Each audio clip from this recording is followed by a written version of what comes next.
El escritor mexicano Enrique Krause decía que la cultura es conversación, es el espacio donde ella se hace posible, donde se puede practicar, es la capacidad, la experiencia de decir las cosas, de no guardar silencio. Y este es un principio básico de la vida política, social y personal saludable.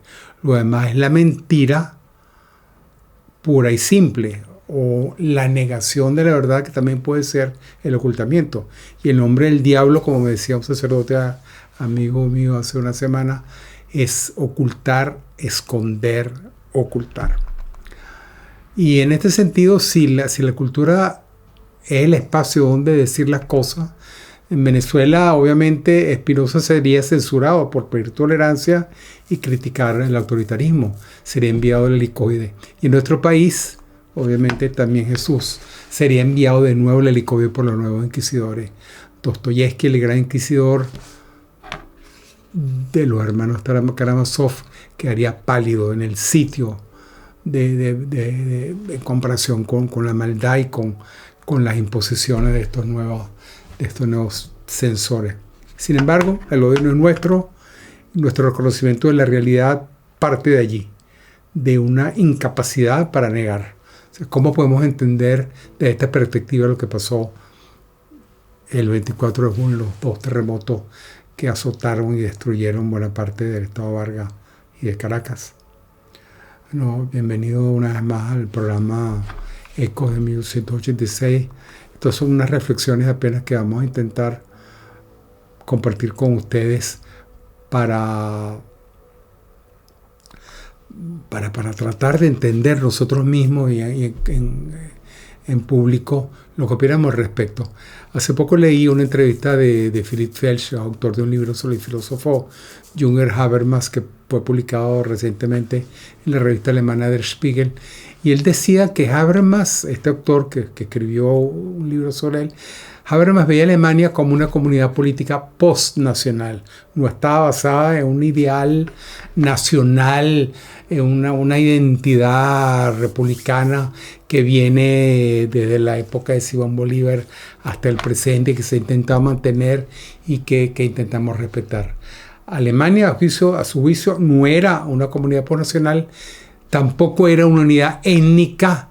No somos mestizos o criollos, negros o blancos enfrentados, como ocurrió en la guerra de 1914, como trató de venderla Boves y como también la República en cierto modo quiso hacerla, ni está conectada a un espacio cultural, la izquierda o la derecha, a un discurso político del liberalismo o al socialismo, sino que corresponde a un espacio común de discurso, un espacio donde es posible decirse las cosas sin mentir.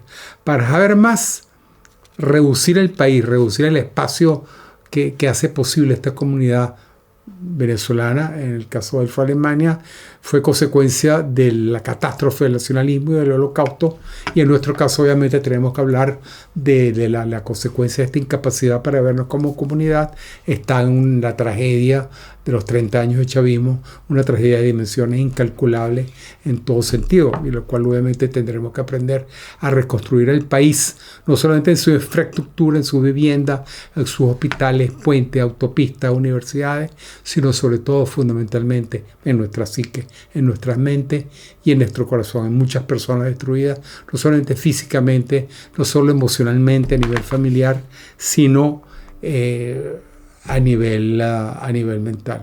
Obviamente, en este sentido, no podemos, frente a una tragedia de este tipo, como ocurrió con un gran poeta japonés en el siglo XIII, Chamonoko Mei, que escribió el Hoyoki, una reflexión sobre la fugacidad del tiempo después de los terremotos que azotaron y la inestabilidad política que azotó a su país y a su capital en aquella época, Kioto.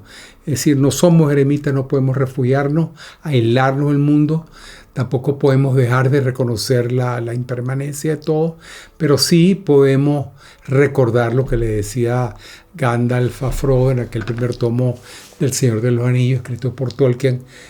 Todo lo que tenemos que hacer es decidir qué hacer con el tiempo que se nos ha dado. Es decir, tenemos muy poco tiempo disponible en la Tierra y tenemos que pensar muy bien qué vamos a hacer con él, cómo vamos a responder a las dudas, a los retos, a los desafíos, a la incertidumbre que se nos lanzan encima y que sobrepasan en mucho nuestra capacidad de entenderlo. Es decir, nuestra lucha es hacer todo lo posible de parte nuestra por construir un orden social donde se pueda llamar a las cosas por su nombre y donde podamos conversar en privado y en público con medios de comunicación libres, no censurados, en los cuales podamos expresar abiertamente lo que hemos vivido, lo que hemos experimentado, lo que hemos pensado, las conclusiones a las cuales hemos llegado sin ser perseguidos por las autoridades. Es decir, cómo crear esa comunidad de verdad, cómo crear esa comunidad de transparencia, de autenticidad que está sepultada por la mentira política. Es decir, la comunidad, la nación, la umma, como dicen los musulmanes, o la cristiana, la iglesia, no es una fe individual, no es la suma de millones de individuos, sino es una comunión, es una reunión, es una familia, en cierto modo, congregada en base a la confianza, a la libertad y al amor. No es un orden espiritual incapaz de posicionarse en la historia, al margen de la historia, sino es una poderosa realidad histórica ordenada espiritualmente. Por eso es que es importante recordar que vamos a tener que reconstruir el país, y a partir de una reconstrucción de nuestra mente, de nuestra psique y de nuestra manera de entender el mundo. Y el terremoto ocurrió el 24 de junio, día de San Juan, y que a mí quería recordar aquí un poema de San José María, del Santo del Ordinario, que celebró su fiesta 2 días después, el 26 de junio.